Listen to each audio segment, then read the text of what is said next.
hi.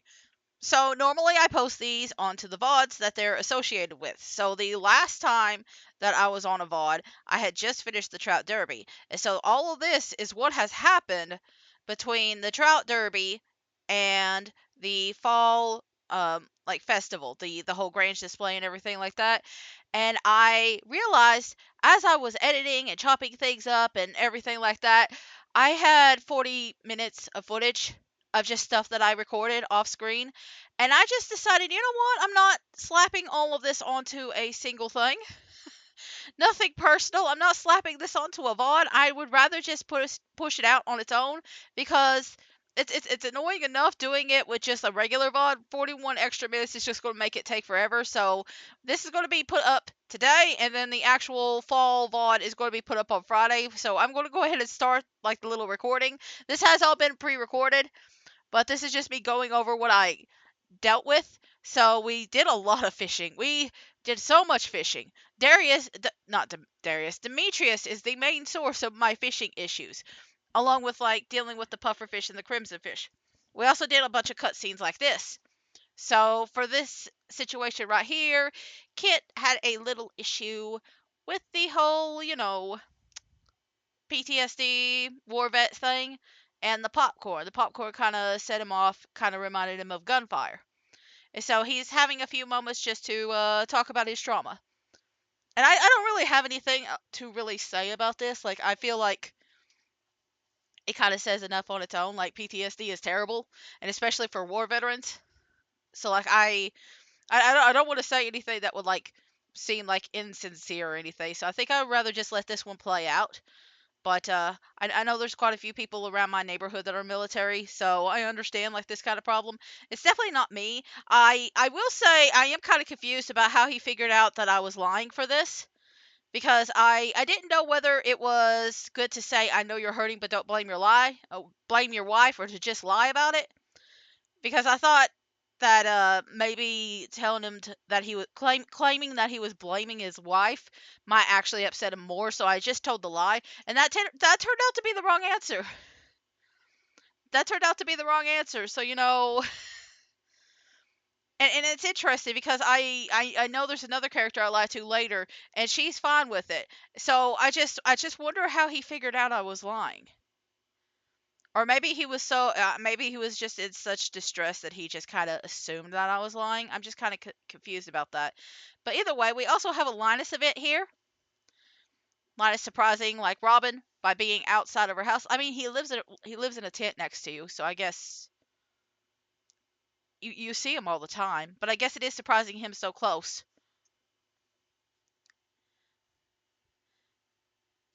But I do love Linus as a character. I just don't really think he's written well. I think there's a few characters that aren't really written well. I think Concerned Apes not the best at writing, but I don't think it really matters what you say on this. I just told him that I'm pleased that Linus does well because if you invite him to the farm, then he will be like, "No, I don't want to." And see right here, he's like, "I thought you were going to ask me to move on to the farm with you." Wink. And it's just like, I mean, I get it. There are certain people that are just like, I prefer my life as a person that is homeless rather than being forced by rules of others. And I feel like that's a complicated subject that can't really be written out in most video games, but I feel like it feels weird here. It does feel like magical homeless guy kind of thing. So I feel like I don't feel like it's necessarily a bad thing. I just feel like it's not really well written out. Also, Pierre. Pierre has a secret stash. Now, what that secret stash is, we don't know. We don't know what that stash is. But he seems very concerned that we got this secret stash. And here's the thing, I know most people will make the joke that it is something, especially because of the whole your wife deserves to know about this, which is what I picked. Um, that it's something inappropriate, something that's definitely inappropriate. But my idea is maybe it's money. Maybe this secret stash is literally just a stash of cash. Maybe he has money hidden. Like I feel like it's a little bit more interesting that like he would be hiding funds from like his family or something like that, or hiding something that isn't just like, like a Playboy magazine or something like that. But we also have the event with Sam, and where we come and spend the night with him. But yeah, we just kind of snuck in here. I feel like I cut a bit of this off. I'm not sure. I feel like I cut some of this off. I think we snuck through the window. I'm not sure.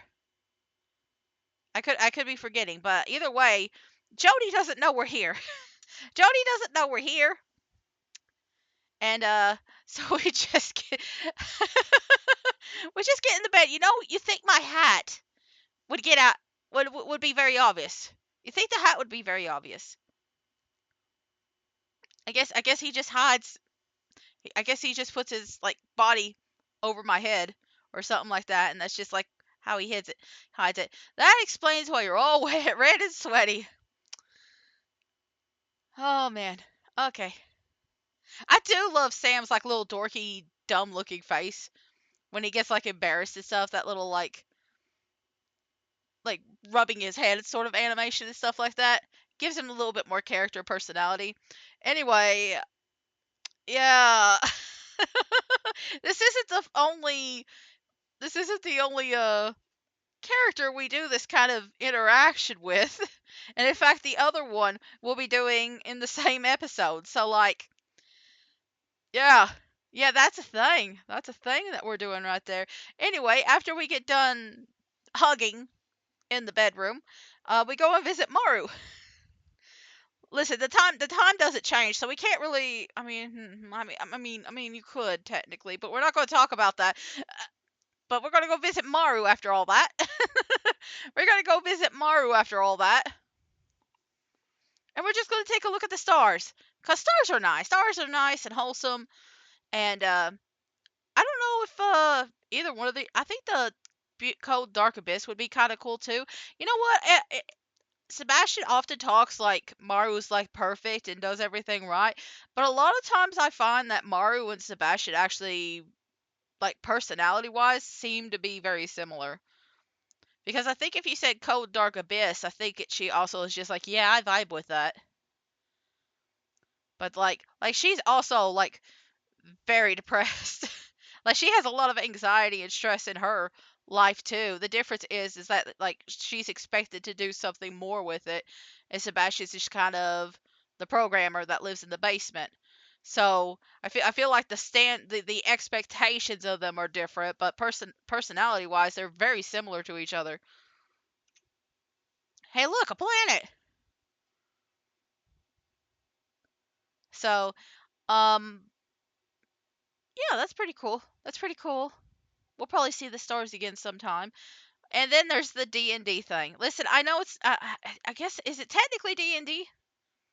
Is it technically D&D because there's like I assume that Sam and Sebastian are like making it up, but he also mentions like a card. Yeah, scenario cards. So I don't know how much of this is just Sebastian making it up and how much of this stuff is just like predetermined quest lines from a card game. So I don't know what this would be based off of. My brain is going D&D, but like I'm not entirely sure. So I chose the healer. I chose the healer class because like I was debating on the wizard or the healer, but I figured Sebastian would like the wizard. I was so right. I knew Sam was the warrior. Listen, I already knew. I already knew Sam was going to pick the warrior. Like I figured that out right off bat. But see, like even the characters themselves, they're designed to look like very Sebastian and like Sammy, like so Sebastian in his dark hood, pointing off, being the leader of the group, and then Sam in his armor, looking like a dork. Although I guess he's red haired. But then our character is like it's a black person. So I don't know. Are we? I'm assuming we're a female healer. At least the design is supposed to be female. But who knows? Who knows? This is a fantasy thing. So like it's ambiguous enough. So I'm not sure. I'm not sure. But we're just kind of reading this off. You can read it to yourself because I'm not like I feel like I put it out enough that you can read it yourself. But I'm not too worried about like reading over everything that's on here. There's just a whole bunch of little events that go on. I guess it's more like a choose your own adventure. I guess that's it. I guess this is more like a choose your own adventure sort of thing. So, but it's a card game based off of it. I guess that's a better idea. But I can't think of any board game that this is similar to. But then I also don't really. I know part of the writing's also hidden behind me, but I wasn't really thinking of that. I wasn't really thinking of that when I was recording. Anyway, I think I usually do something. I think I have a different setup for this kind of playthrough, but I wasn't thinking when I started. How well, it's too late now. Listen, there's 30 more minutes of this, so I'm just kind of going to wing it. And then there's that evil guy right there. Who could that be based off of? The fact that he has a very long beard, I almost want to believe that it's like Linus. Linus or the actual wizard that they're based off of. Maybe they actually hang out sometimes and they play this Hilarion game together. Who knows? Who knows? I mean, they all live in like Sebastian lives close to the like Linus. Maybe Linus is actually secretly like a big D&D fan. And then you have the choice of healing whoever. And it doesn't. I don't think it really matters if you don't heal Sam. I don't think his relationship drops with you. But at this point, I'm at level like I got 10 stars or whatever it is with him. So 10 hearts. So it doesn't really matter. Anyway, we kill the guy. We kill the guy, and there is apparently different grades in this, and I completely forgot about the grades. But I completed it with a C rating. So I guess because it wasn't as exciting, I did like the I did like the peaceful route. So I did the more peaceful route, so I guess that's what gives me the bad scenario. I don't know. Is this a bad scenario? I guess it's the lukewarm, the mild. Anyway, the next day is raining, and I tried. I'm going to go ahead and say this. I tried to get them all in the right order. I know at least one of these events is a little mixed up. It's the flower bouquet for Maru. It's still technically the same day as Elliot and Penny's, but I put hers right in the middle of them. But I'm pretty sure she was not supposed to be there. But either way, we'll get to that when we get to that. Um, but all of these like are at least in the right season. That was the issue I was having because a lot of them I didn't know which season they came in, so I had to like split them up based off of like what I was seeing in the footage and being like, okay, well you're from summer obviously, and you're from fall because of all the grass being orange. So that was a big problem. So I basically made like two separate videos, one for summer and one for fall, and then I combined those two together, and now here we are. I've just done a lot. Look at us, like kind of sneaking in there. It's so cute. It's almost like My Neighbor Totoro, except we're the freaky little guy that he's standing next to. We had another fishing thing. Listen, I don't need to show you the fishing thing, right? It's fishing. We complete them. We complete the fishing events. It's just fishing constantly. All right. So the next event is with Alex. What do I keep calling? Why do I keep saying everybody Sam? Anyway, we're going to have an event with Alex, and he's been meaning to talk to us about something. I know I kind of ignored Sebastian's event, but like, it's just him being moody in the rain. He's talking about being a pro and stuff like that, and he thinks he's not cut out for professional sports. So he's kind of maturing. I mean, are you in school? Are you in school? Abigail is in school. It doesn't say specifically whether they're in high school or college, but what age are you guys in? Are you in college? Like if you're a college student, it makes sense that you would be doing this. Even if you're in high school, it makes sense. But I'm just kind of confused about your age because you could get married. I mean, I guess in America you're at least 16, but like I always assumed that these were older. I always assumed every character here was at least 20 plus or at least 18. So I'm just very confused whenever I see these events. I'm just like, anyway, he's worried about being an idiot and worthless because he doesn't have the brain smarts, but like not everybody's going to be perfect at everything. So we just got to remind him of that. And He's not going to give up, and he's going to work hard to do anything. Um, maybe not everything, maybe not anything, but he wants to learn philosophy. Can I talk about how our character seems to have like personality, like beyond what we actually put in? And I think I've talked about it a little bit before, but like our character seems to have her or his or whoever whatever character you're playing almost has like their own personality to this. And I know this isn't like super uncommon for like these kinds of games for like the player character to kind of go off script and do something that isn't like specific to you, but it is still very interesting to me. Anyway, Willie's got crabs. Willie's got a lot of crabs. He might have been working on an experiment. The old girls ran wild last night. I don't know what that means. I feel like it takes more than one day for the eggs to hatch. Unless he means that they were in like a specific spot and they managed to escape. I'm assuming that's what he means. I'm assuming that's what he means by them going a little wild last night. But Gus is here, and he might be a little bit interested into the crabs. They are a little bit feisty, but you know what? He'll take them anyway. He'll take the whole lot, and a discount for the labor, of course, because he's going to have to like collect all these and then probably like deshell them himself. So yeah, um, I mean, I guess we know where these crabs are going, huh? There's no way around it, huh? There's no way around like saying, "Oh no, they're going to a nice little happy place where they'll live forever." No, you can't really hide that, especially because he decides he's going to do a special on crab cakes for the saloon for the next few days. So like 100%, it's a it's going to be a thing. And then we kill some dust sprites. Which again, I don't really show, but I did want to show that I finally got that stupid final that stupid final thing so I could get the Dwarvish translation guide. I have been working on this for nearly a year and a half in game, trying to find that damn thing. And I finally got it. So now I can speak to the dwarf. I can actually communicate with the dwarf.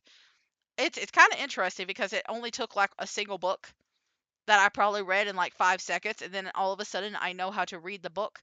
But we gained a dwarvish thing, a dwarvish book for like bombs, and then I got like a rare crow, and there was something else I got, but I've already forgotten what it was. But either way, we got a few things. We got a few things for the dwarf, and we got a new friend to befriend. So yay, with new friendship. I feel like there's only going to be like two people that I really don't befriend, and one of them's Sandy, and then the other is a character we haven't met yet. So we will be meeting them eventually. It's just not now. And then this was me just catching the crimson fish. I did catch the puffer fish too. We are finally done with all the seasonal fish, so like the other ones I could just take my time with and do whenever I want to. So, but this is when the crimson fish was caught. I didn't worry about the puffer fish because you can literally catch that as many times as you want to. The crimson fish you can only catch once, so there's a chance of me accidentally catching the puffer fish again later. I don't care. And then I decided, and this is probably what took the majority of the footage right here, is I chose to actually showcase the Midnight Jellies event because it is a little bit different with like the placement of everybody and what they say. So I opted to showcase that. And I will probably do this again for winter too. So we will be seeing more events and hopefully hopefully I won't have as many other events attached to it this time. But I did want to at least showcase it a little bit. Now, I don't know if I'll be worried about it next year because it'll be like similar to year one. There might be like a person or something that is a little bit different because Kent's here now. Um, but I don't feel like it's different enough that I need to like re-record it or anything like that. But Linus is over here because it's peaceful and quiet. Get to see a whole bunch of different people. Yeah, that was an interesting thing where like for some reason, and I don't know what really set it off, but I was having trouble communicating with some of the people, and I don't know if it's just the way I was standing, but I had to like talk to a different person and then come back and talk to them. So I don't really know what happened there. But apparently George used to scoop up these jellies and put them in jars, And I think I know why they're endangered now. I'm just saying. I'm just saying. I think I figured out why they're endangered.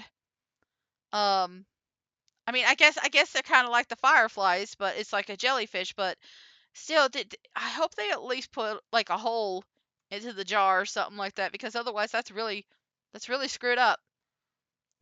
But I chose to like look around here, and I got a couple of things: the cloud that calls and the moonlight jelly thing, and then everything else I was just like, meh, I don't need, I don't need any of this. But it is a pretty it is a pretty average event, I guess. I mean, it's mostly text. There's nothing really special. I just looked over there to make sure it was just Elliot and Leo over there. Marnie's terrified of like the pier. Honestly, I get that. I get that. I'm also terrified of rickety old like things. There's a whole bunch of swinging bridges around here, and there's no way you're going to get me on them. Like they're super old, and I'm just like they're still usable technically, and I'm just like no, no, I'm not touching it. I'm not touching that. Aw, Vincent got stung on the hand by a jelly. Aren't those really painful though? Aren't those really painful? I guess if it's just like your hand or something, it's not as bad as like your chest or something. But like I guess it also depends on the type of jellies. I think there's like different kinds of jellyfish that are like more that have a worse neurotoxin. Listen, don't quote me on any of this. I don't know. I don't know enough about like zoo stuff.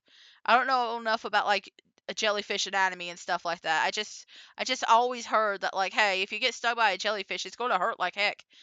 And I think Pam might be a SpongeBob fan because she asked if we could make jelly out of the jellyfish, and I honestly, it's kind of funny. Let's see. There's a different kind of jelly. Oh yeah, this is talking about like the cave jelly and the river jelly and stuff like that, which is very very interesting. I feel like Robin talking about imagining the boats sinking during the festival. I can almost guarantee that like that happened at one point, like really early on. Like especially depending on how old this event is. Like I could see like somebody getting into a lot of trouble for letting the boat sink during the festival. But I guess it's doing pretty good now. I guess it's doing pretty good now. Anyway, we're 20 minutes in. We're 20 minutes in, so we still got a little bit. This was just the summer part. This was just the summer part. Like I said, I didn't realize how much footage I had, and I didn't realize it. But like everybody decided to do all their events all at the same time.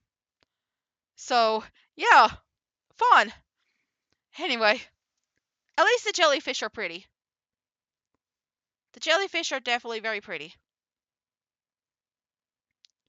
So I think, yeah, everybody in the pier is different except for me and like Mayor Lewis. Robin got a little excited there because she saw something special. Maybe. Maybe she saw something special. They're just communicating with each other now. Demetrius is probably giving her a million facts about the Lunaloos, like the jellyfish and their like whole mating thing. Anyway, because we've already established this is their mating season. Anyway, the green jelly is out. They came to visit us again. Vincent's excited and running around, looking at everything. I think this is the second time that the jellyfish has like come to us directly, right? Like they keep coming to us. I mean we are a farmer, so we probably have something very smelly and tasty smelling in their in the pockets or something like that. Or maybe they know we've come over there plenty of times to like fish and stuff like that. So maybe that's it too. And what do I have this? Ah, yes, Billy gave birth to a baby goat. That's right. I forgot. Yes. I had the pregnancy on for all the animals that could have babies. And I don't plan on keeping Bobby. I don't plan on keeping Bobby right now because I don't have a lot of grass and it's getting close to fall. So I don't really want to deal with a goat right now. So Bobby's just gonna hang out with us for a little bit. And before I even got to go before I even got to go and see Bobby, Leah decided to bring us a gift. Leah brought us a sculpture that shows how she feels about us. I don't know what she's feeling. Feels like it's a mixture of emotions. Feels like it's a big mix of a lot of things. It's kind of impressive that she made that out of wood. I'm not gonna lie, but I just stopped for a minute after that to get some letters, and then we go and visit little Bobby over here. And then there's Billy, and that was me showing off, hey, you can turn off the pregnancy if you want to. And then I decided, you know what? This is just free money for me. And yeah. So the next day we go out and we give some gifts, and I realized I could give Sebastian his flower. Yeah. I give out a lot of flowers. Sebastian's never had a girlfriend. Elliot also does his little thing at the library where he reads his book aloud. He does a book reading at the library. And he's finally finished his book, and everybody here came to listen to it. Look at all the people here. I love Elliot's like little like panic face. She's like, I don't know what to do here. I don't know what to do. But yeah, I wanted this to be a like a sci-fi mystery or something like that, and instead it said that it was a mystery.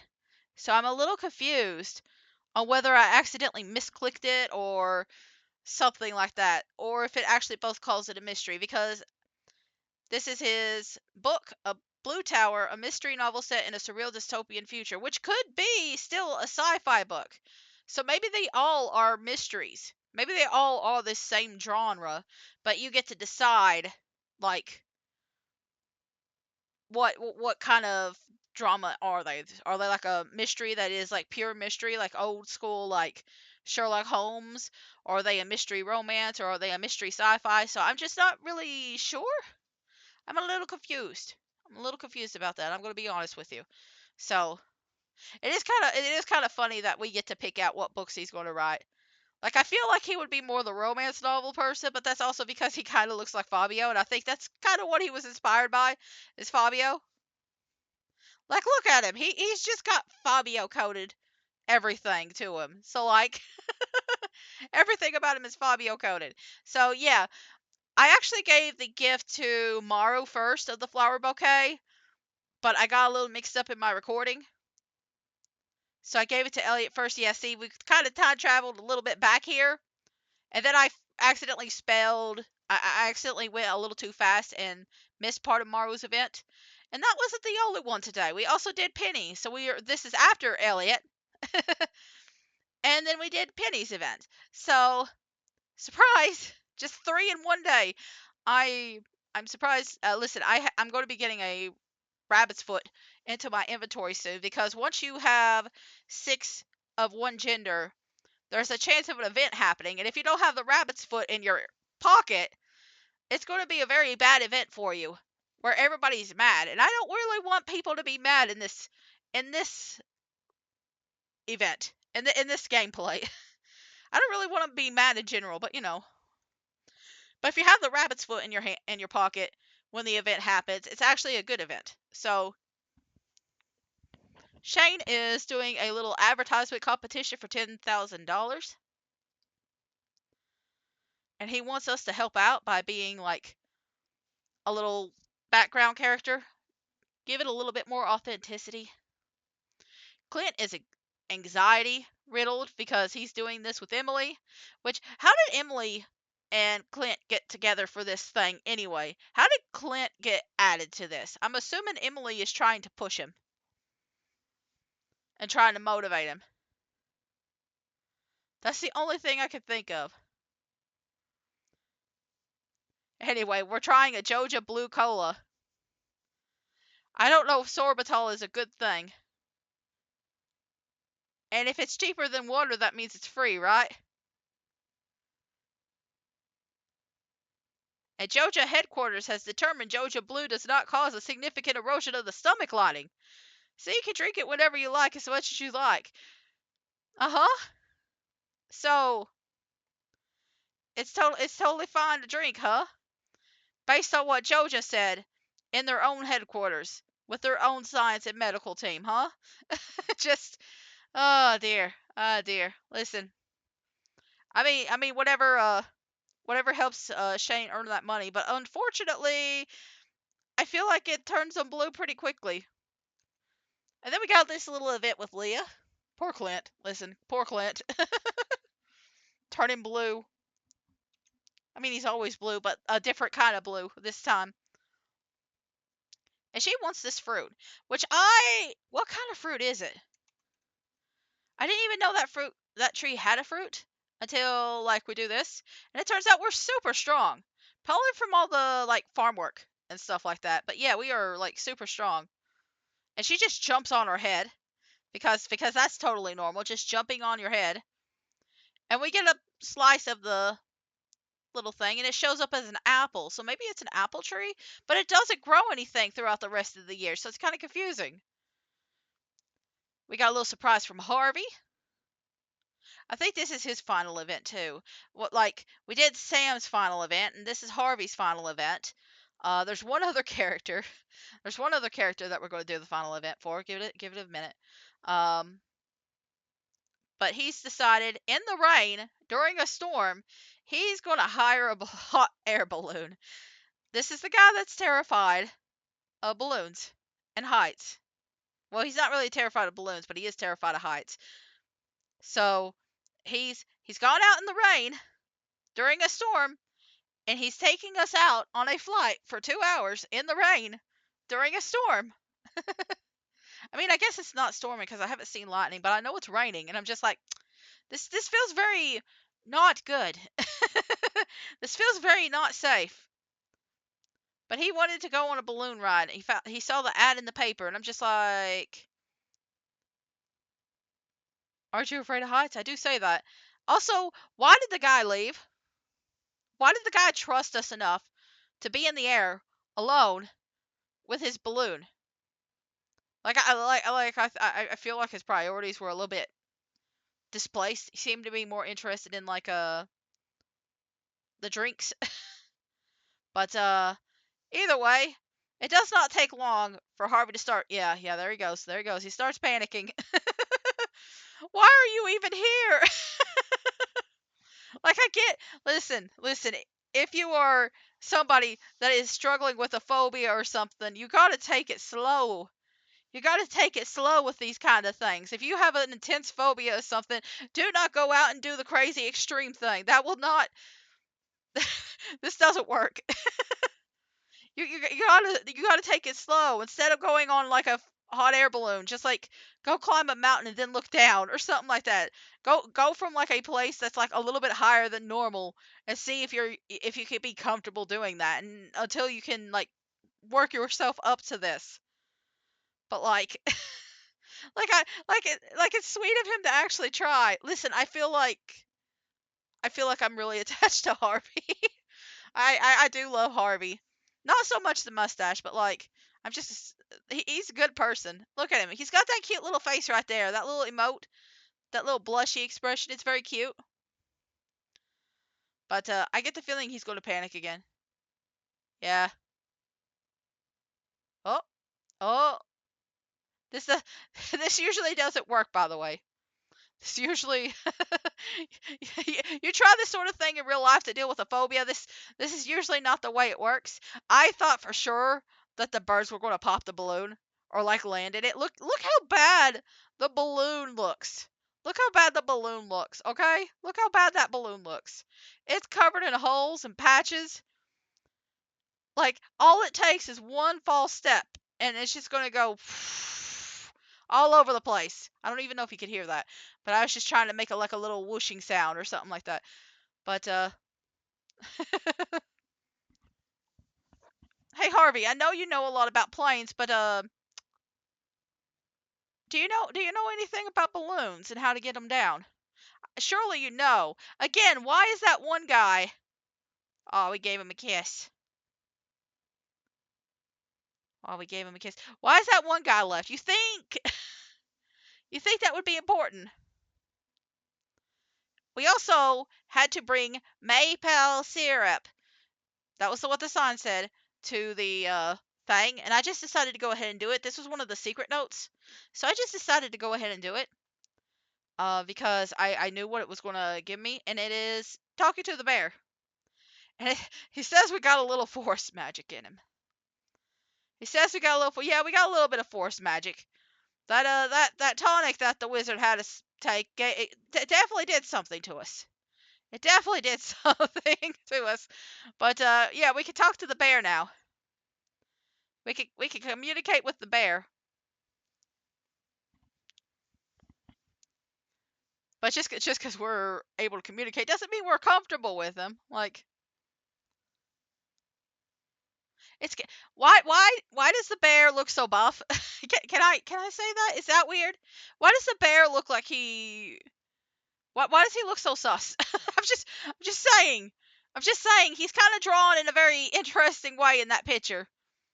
Anyway, we got left with special knowledge. God, I don't need any more special forest knowledge. But apparently, salmon berries and blackberries are now worth 3 times what they usually are. And hey, funny story. After we gave them the maple syrup, we had a event with Emily and a tent. So I thought I already had the letter written down, but I guess I might have done that during spring or like an earlier time when I was recording the VOD last time. But yeah, she invited us out in the night to go to the secret woods. So we're just gonna hang out there, and I'm sure nothing's gonna happen in the secret woods, right? Aw, she's cold. Just kind of looking at us. Just kind of tiptoeing. Just tiptoe, tiptoe, tiptoe. Aw, look how cute. It'd sure be weird if something popped up out of the forest or anything, right?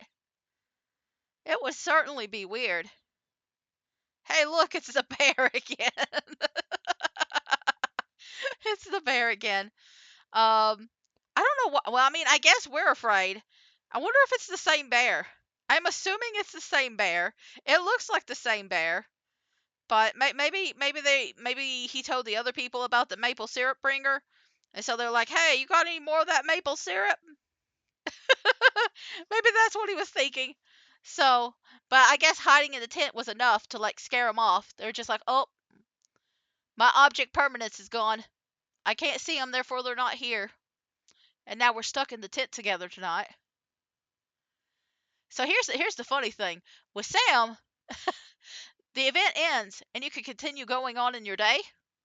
With Sam, I got to do the Morrow event after doing this stuff with Sam.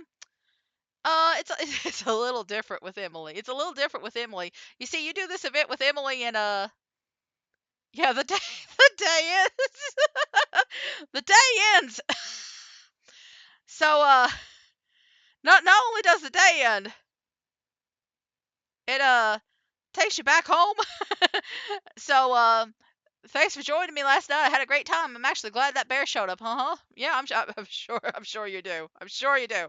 Anyway, we got a little secret thing going on. Look, we're hiding behind that truck back there, in case you can't tell. But we got a little secret conversation between Marnie and Lewis, and like he knows everybody knows, right? He understands everybody in town knows, right? Do you think Shane is keeping secrets here? Do you think Jazz is keeping secrets? I guarantee both of them have at least told like Vincent or somebody at the bar with Shane, and specifically Shane for that one. But like, I guarantee you every single person knows about it. Like I'm a decent person. I won't tell their secrets. I'll let them do it. But like, hey, why are we hiding back there? That's an even better question. See, Marnie knows. Like, hey, it's kind of weird that you're back there again. What are we doing? So I'm just giving her these, and her parents are in a little adventure. So we gotta take care of something else with her though. Yeah, we hung we hung out in the tent with your sister a couple of nights ago. That's okay though. We can still we can still date you, right? Just listen. I uh there's a lot of there's a lot of jokes you can make here. There's a lot of jokes you can make here about like hooking up with Emily and then jumping to her sister Haley. There's a lot of jokes here. Anyway, Haley wants to take some pictures of the farm and stuff. She wants to get to know nature a little bit more. And more specifically, she wants to hang out with the cows. She wants to hang out with the cows and take some photos with them. I'm guessing she has like a little. I'm guessing it's connected to a phone because there's nobody else here. She's got it set to a timer, but like, how are they still doing this? Because both of us are in the picture. But I really love these pictures because these are literally similar to the pictures that are in like the Harvest Moon Back to Nature game. I think they actually brought them back for another game, but Back to Nature has these kinds of like pictures in them, including one where your character is a little child sitting on the cow, and then I think he gets knocked off or something like that. Or no, he gets chased by the chickens. So I really appreciate that little like callback to the old Harvest Moon game. I think Harvey's event might actually be a callback too, because in Harvest Moon 64 there's a sewing event. There's a sewing festival, and you go in a hot air balloon uh, with somebody. If you have the option to, it's if you're a king, if you're the king that year, you get to pick somebody to go with you to sow seeds and stuff like that. And there's balloons everywhere, along with the giant balloon. Anyway, this is supposed to be an event where I was trying to get 1,000 of the stone, and there was a lot of stuff that I had to do this week, so I was literally working until the very end. This is literally the last day. I only have 40 more to get, and it is nighttime, and I think you can figure out what's going on here. I think you can figure out what's happening because this is the last event. So yeah, things did not work out for me. I definitely struggled with this event, but we will attempt it again. I did run out of like stone and stuff by the very end, and I was so mad because I was so close. I was like 981. I was so mad that I wasn't able to complete it. But that's it. So I'll see you in another video.